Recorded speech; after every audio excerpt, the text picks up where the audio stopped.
ಕುಡುಕ ಗಂಡನ ವರ್ತನೆಯಿಂದ ಬೇಸತ್ ಹೋಗಿದ್ ನನ್ಗೆ ಹೊಸ ಚೈತನ್ಯ ತುಂಬಿದವರು ಸದಾನಂದ್. ಅವ್ರಿಲ್ಲದ ಜೀವನ ನಾನ್ ಉಳಿಸ್ಕೊಳ್ಳೋಕು ಸಾಧ್ಯ ಇಲ್ಲ. ಹಾಗಾದ್ರೆ ನಿಮ್ ಮದ್ವೆ ಆದ ಗಂಡನ್ ಏನ್ ಮಾಡ್ತೀರಾ?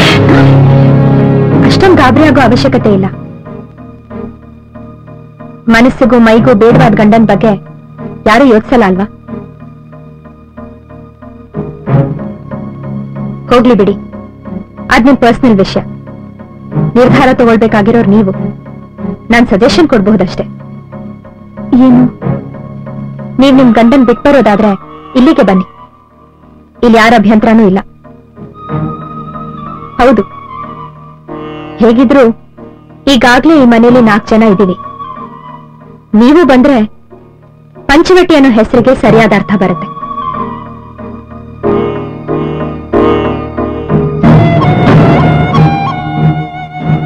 ಅದೆಲ್ಲ ಸರಿ, ಆದ್ರೆ ಸಮಾಜಕ್ಕೆ ಏನು ಉತ್ತರ ಕೊಡ್ಲಿ ಅಂತನಾ?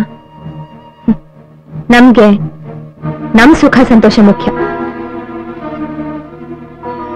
ಇಷ್ಟು ಮೀರಿ ನಿಮ್ ಮನ್ಸಲ್ಲಿ ಏನಾದ್ರೂ ಡೌಟ್ ಇದ್ರೆ ನೀವು ಸದಾನಂದ ಮದ್ವೆ ಆಗೋ ಹಾಗಿದ್ರು ನಂದೇನು ಅಭ್ಯಂತರ ಇಲ್ಲ.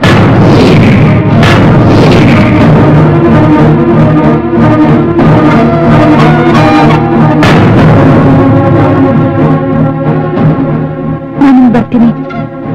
ಒಂದ್ ನಿಮಿಷ, ಉತ್ತರ ಏನು ಅಂತ ಹೇಳಿಲ್ಲ. ನಾನ್ ಸ್ವಲ್ಪ ಯೋಚಿಸ್ಬೇಕು. ನಂಗೆ ಸ್ವಲ್ಪ ಟೈಮ್ ಕೊಡಿ.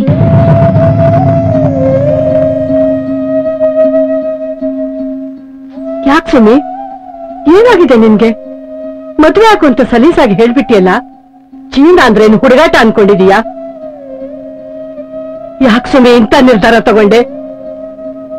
ಅತ್ತೆ, ನಾನ್ ಸರಿಯಾದ ನಿರ್ಧಾರನೇ ತಗೊಂಡಿದ್ದೀನತ್ತೆ. ಈಗ 13ದವ್ರಿಗೆಲ್ಲ ಸರಿಯಾದ ಪಾಠ ಕಲಿಸ್ಬೇಕು. ಬೇರೆ ಗಂಡಸ್ನ ಆಸೆ ಪಡೋಂಥವ್ರಿಗೆ ಬುದ್ಧಿ ಬರ್ಬೇಕು. ಏನೋ ಮಾಡಕ್ ಹೋಗಿ ಏನೋ ಆಯ್ತು ಅನ್ನೋ ಹಾಗೆ ಮಾಡ್ಕೋಬೇಡ. ನಾನು ಅವಳ ತರ ನನ್ ಗಂಡನ್ ಬಿಟ್ಟು ಹೋಗೋ ಯೋಚನೆ ಮಾಡ್ಲಿಲ್ಲ. ಯಾಕೆಂದ್ರೆ ಈ ತಾಳಿ ಬೇಲಿಯಿಂದ ಹೊರಗ್ ಬಂದ್ರೆ ಏನಾಗತ್ತೆ ಅಂತ ನಂಗೆ ಚೆನ್ನಾಗ್ ಗೊತ್ತಿದೆ. ಅದೆಲ್ಲ ಯೋಚನೆ ಮಾಡಿನೇ ನಾನು ಈ ನಿರ್ಧಾರ ತಗೊಂಡಿದ್ದು. ನನ್ ಬದುಕು ನನ್ ಕನ್ಸುಗಳನ್ನ ನುಂಗ್ ಹಾಕಿರ್ಬೋದು, ಆದ್ರೆ ಈ ಸಂಸಾರ ನಾನು ಒಡೆಯಕ್ ಬಿಡಲ್ಲ. ಅದಕ್ಕೆ ಬೆನ್ನೆಲುಬಾಗಿ ಸಂಬಂಧಗಳ ಬಂಧನಗಳಿವೆ. ಅದಕ್ಕೆ ನಿನ್ ಗಂಡನ ಅವಳ ಜೊತೆ ಮದುವೆ ಮಾಡ್ತೀಯಾ? ಅಷ್ಟು ಮೂರ್ಖರಲ್ಲ ಅತ್ತೆ ನಿಮ್ ಮಗ. ಅವಳು ಮಾತ್ರ ಅವಳ ಬದುಕನ್ನ ಹಾಳು ಮಾಡ್ಕೊಳ್ತಾಳಷ್ಟೇ. ನೀನೇನ್ ಹೇಳ್ತಿದ್ಯೋ ನನ್ಗಂತೂ ಅರ್ಥನೇ ಆಗ್ತಿಲ್ವಲ್ಲಮ್ಮ. ನಿಧಾನವಾಗೆಲ್ಲ ಅರ್ಥ ಆಗತ್ತೆ. ನೋಡ್ತಾ ಇರಿ.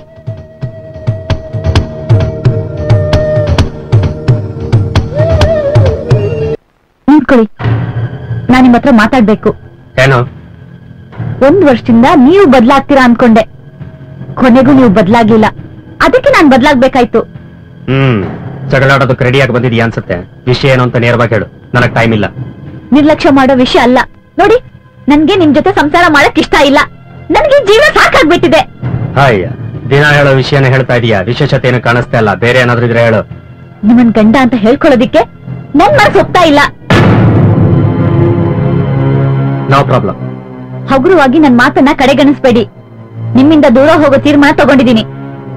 ಈ ರೀತಿ ಹೇಳು ಅಂತ ಆ ಸದಾನಂದ್ ಹೇಳ್ಕೊಟ್ನ? ಏಯ್, ನೀನ್ ಅವನ್ ಜೊತೆ ಕಣ್ಣ ಮುಚ್ಚಲೆ ಆಡ್ತಿರೋದು ನನಗೆ ಗೊತ್ತಿಲ್ಲ ಅನ್ಕೊಂಡಿದ್ಯಾ? ಬರೀ ಹೆಂಗಸರು ಮಾತ್ರ ಮನೇನ ಸಂಸಾರನ ಮುರಿಯೋ ಕೆಲಸ ಮಾಡ್ತಾರೆ ಅಂತ ಅಂದ್ಕೊಂಡಿದ್ದೆ. ಆದ್ರೆ ಗಂಡಸರು ಈ ಮಟ್ಟಕ್ಕೆ ಇಳಿತಾರೆ ಅಂತ ನಾನು ಅಂದ್ಕೊಂಡಿರ್ಲಿಲ್ಲ. ಅವ್ರು ಮುರ್ದಿಲ್ಲ. ನಮ್ ಸಂಸಾರ ಯಾವಾಗ್ಲೂ ಮುರ್ದಿದ್ದಿತ್ತು.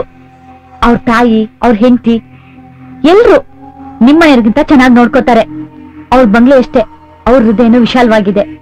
ಏನಂದ್ರೆ ನಮ್ಮನೆಯವ್ರಿಗಿಂತ ಅವ್ರ ಮನೆಯವರು ತುಂಬಾ ಚೆನ್ನಾಗಿ ನೋಡ್ಕೋತಾರ? ಒಳ್ಳೆಯವರನ್ನ ಅರ್ಥ ಮಾಡ್ಕೋಬೇಕು ಅಂದ್ರೆ ಅವ್ರು ಒಳ್ಳೆಯವರೇ ಆಗಿರ್ಬೇಕು. ಅದನ್ನೇ ಹೇಳಿದ್ದು. ನನ್ನನ್ನ ಅರ್ಥ ಮಾಡ್ಕೊಳ್ಳೋರು ಈ ಮನೇಲಿ ಇಲ್ಲ ಅಂತಾನೆ ನಾನು ಈ ಮನೆ ಬಿಟ್ಟು ಹೋಗೋ ನಿರ್ಧಾರ ಮಾಡಿದ್ದು. ಆಕೆ ನಿನ್ನ ಗೌರವದಿಂದ ಮನೆಗೆ ಕರೆದು ಅನ್ನ ಹಾಕಿದ್ಲು. ಅನ್ನ ಹಾಕಿರೋ ಮನೆಗೆ ಕನ್ನ ಹಾಕೋದಕ್ಕೆ ನೋಡ್ತಾ ಇದೀಯ. ಆಕೆನೇ ಮನೆ ಬಿಟ್ಟು ಆಚೆ ಕಳಿಸೋದಕ್ಕೆ ನೋಡ್ತಾ ಇದೆಯಲ್ಲ. ಎಂಥ ವಿಕೃತ ಮನಸ್ಸಿನಿಂದ. ನಾನೇನ್ ಅವ್ರನ್ನ ಹೊರಗಾಕಕ್ ಹೋಗ್ತಾ ಇಲ್ಲ. ನನ್ ಕೆಟ್ಟ ಪರಿಸ್ಥಿತಿ ನೋಡಿ ಅವರೇ ಮನೆ ಕರೆದ್ರು. ನನ್ನ ಚೆನ್ನಾಗಿ ನೋಡ್ಕೋತಾರೆ ಅನ್ನೋ ನಂಬಿಕೆ ನನಗಿದೆ.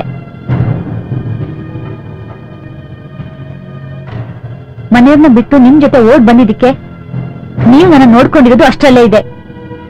ನೀವು ಹೊಸ್ಕಾಕಿದ ಬದುಕಿಗೆ ಸದಾ ನನ್ ಸಹಾಯ ಮಾಡಿದ್ರು.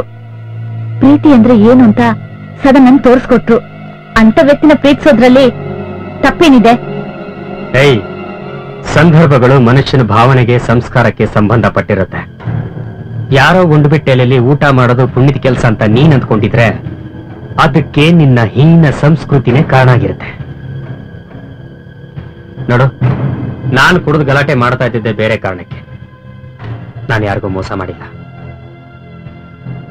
ನಿನಗೆ ಯಾವಾಗ ಡಿವೋರ್ಸ್ ಬೇಕು ಅಂತ ಹೇಳು, ಆಗ ನಾನು ಕೋರ್ಟಿಗೆ ಬಂದು ಹಾಜರಾಗ್ತೀನಿ. ಸುಮಾ, ಕಾಫಿ.